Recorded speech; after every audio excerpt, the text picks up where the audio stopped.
Setelah memakai baju dan menyisir rambutnya yang panjang, Anita kemudian berjalan ke dapur untuk membantu Ibu Rehan memasak. Di saat itu Anita menceritakan kepada Ibu Rehan tentang apa yang Rehan bisikan padanya. "Mak, lomba 17 Agustusan di desa kita ini nanti akan diadakan lomba menggendong istri kan?"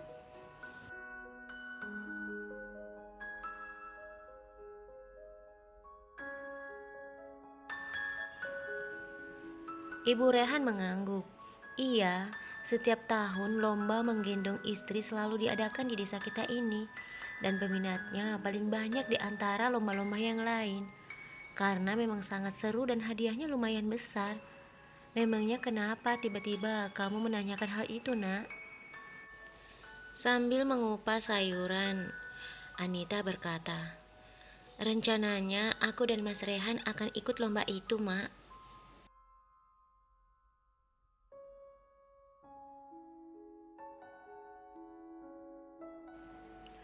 Ibu Rehan sedikit kaget mendengar jawaban Anita.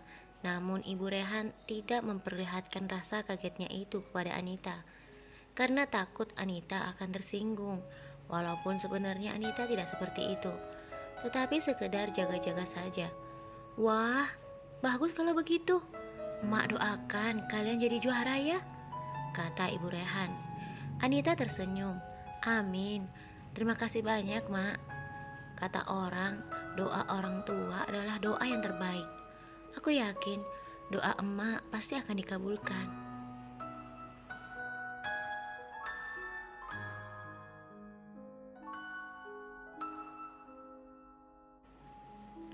Keesokan harinya ketika Anita pergi ke sungai seperti biasa, Anita bersama dengan ibu-ibu yang lain mengobrol dengan sangat asyiknya. Anita kemudian bertanya kepada ibu-ibu itu, "Ibu-ibu, apakah ibu-ibu semua sudah mendaftar di lomba menggendong istri itu?" Ibu-ibu menjawab dengan serentak, "Sudah, Bu Bidan. Bu Bidan ikut juga kan? Ayolah Bu Bidan, ikut saja. Pasti sangat seru." Anita tersenyum malu. "Iya ibu-ibu, sebenarnya saya kurang percaya diri dengan tubuh saya yang besar ini mengikuti lomba itu. Yang ada kasihan dengan suami saya. Tapi apa salahnya mencoba?"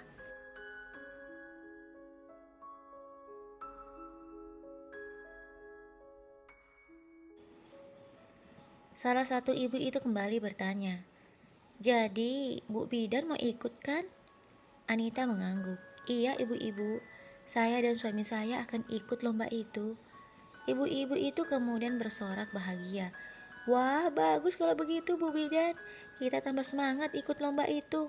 Menang atau kalah, yang penting kita sudah ikut berpartisipasi. Yang penting acara 17 Agustusan di desa kita ini ramai. Iya kan ibu-ibu?"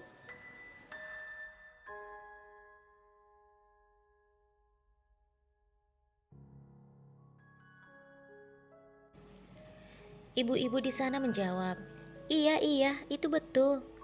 Anita melihat ibu-ibu itu sambil tersenyum.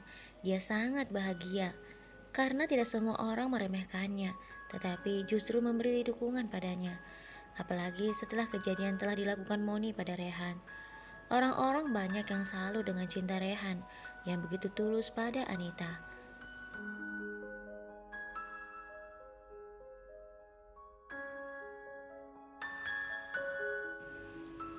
Sementara Ibu Rehan yang datang ke sawah untuk membantu Rehan memanen padi karena Anita pergi bekerja, terlihat heran dan bingung melihat Rehan mengangkut gabah di karung yang berukuran sangat besar di punggungnya.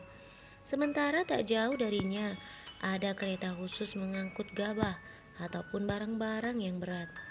Ibu Rehan berjalan mendekati Rehan. "Rehan?" Rehan nampak kaget mendengar suara ibunya yang memanggilnya.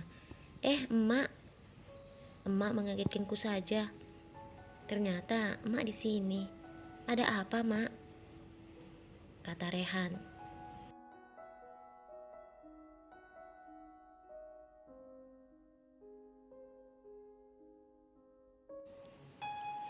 Ibu Rehan kembali berkata, "Seharusnya emak yang bertanya. Kamu itu kenapa? Di sini kan ada kereta untuk mengangkut gabah-gabah ini." Tapi kenapa kamu justru mengangkut gabah di karung yang sebesar itu di punggungmu? Apa kamu tidak merasa sakit? Lalu untuk apa bapakmu membeli alat ini kalau tidak kamu gunakan? Rehan kemudian berkata sambil tertunduk. Aku akan mengatakan kepada emak, tapi emak harus janji. Emak tidak akan mengatakan hal ini pada Anita.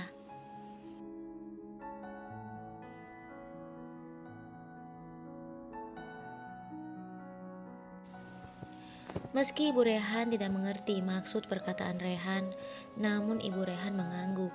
Iya, emak janji. Emak tidak akan mengatakan kepada Anita. Memangnya ada apa, nak? Rehan kemudian berkata, begini, mak.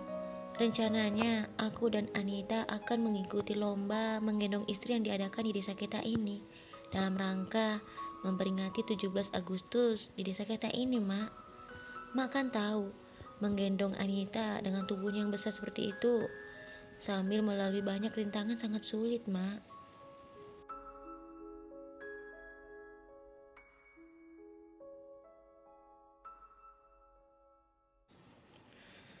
Rehan melanjutkan perkataannya. Maka dari itu, mulai saat ini, aku berlatih menggunakan gabah-gabah ini. Aku memperkirakan berat badan Anita seperti gabah di karung ini dan jalanan yang berlumpur ini. Dan juga bekas batang-batang padi itu, aku anggap sebagai rintangan, mak. Semoga aku dan Anita bisa memenangkan lomba itu. Dengan begitu, kita bisa memperbaiki rumah kita, mak.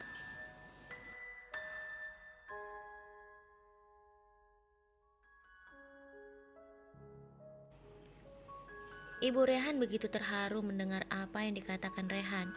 Ibu Rehan kemudian memeluk anaknya itu sambil membelai wajahnya. Ibu tidak menyangka, hatimu begitu mulia, nak. Setelah menikah dengan Anita, kamu mengalami banyak perubahan. Emak sangat bersyukur, Rehan. Rehan hanya tersenyum sambil memandang wajah ibunya yang sudah tua itu. Tolong doakan Rehan dan Anita ya, mak. Emak juga harus ingat janji emak. Emak tidak akan mengatakan hal ini pada Anita.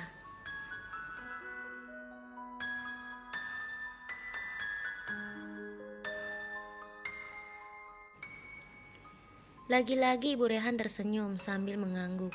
Setelah itu mereka kembali bekerja. Ibu Rehan merasa kasihan dengan perjuangan yang dilakukan Rehan anaknya. Namun karena itu keinginan Rehan, Ibu Rehan pun berusaha menyembunyikan kesedihannya. Ibu Rehan berteriak memberikan semangat kepada Rehan, selayaknya para supporter pemain bola yang berteriak di pinggir lapangan, memberikan semangat kepada para pemain kesayangan mereka. Ayo Rehan, ayo nak, kamu pasti bisa.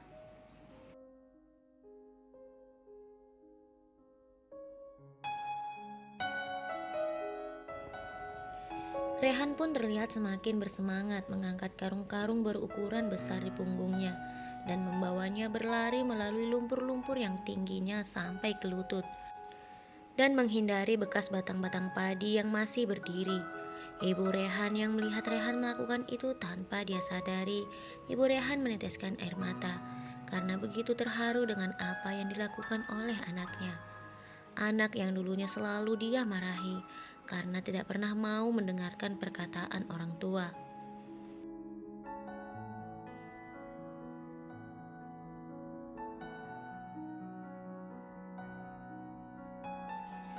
Saat berjalan kembali pulang ke rumah, jalan Rehan terlihat sedikit berbeda. Ibunya yang menyadari hal itu kemudian merangkul anaknya. Kamu masih kuat berjalan kan, nak? Rehan mengangguk.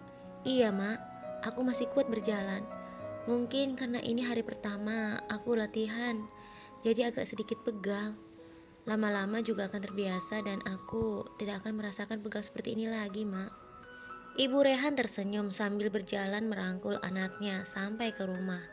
Saat tiba di rumah, Ibu Rehan langsung memanggil Anita dan menyuruh Anita menyiapkan air mandi untuk Rehan.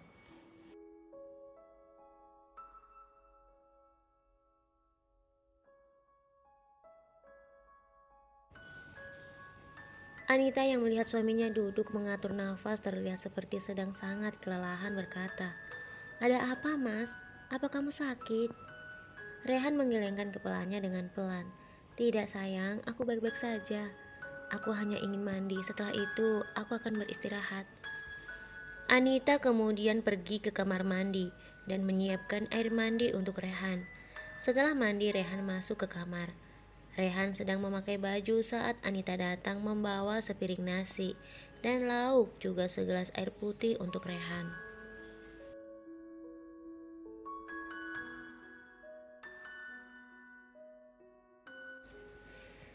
"Kenapa makanannya dibawa ke sini, sayang?" kata Rehan. Anita meletakkan makanan itu sambil berkata, "Kamu kan sangat kelelahan, Mas. Jadi aku membawakan makanan ini ke sini." Rehan tersenyum. "Terima kasih, sayang. Kamu sangat peduli padaku." Anita tersenyum sambil membelai wajah suaminya. "Kenapa berkata seperti itu, Mas? Ini adalah tugasku." Saat Anita hendak menyuapi Rehan, tiba-tiba Rehan terjatuh di atas tempat tidurnya.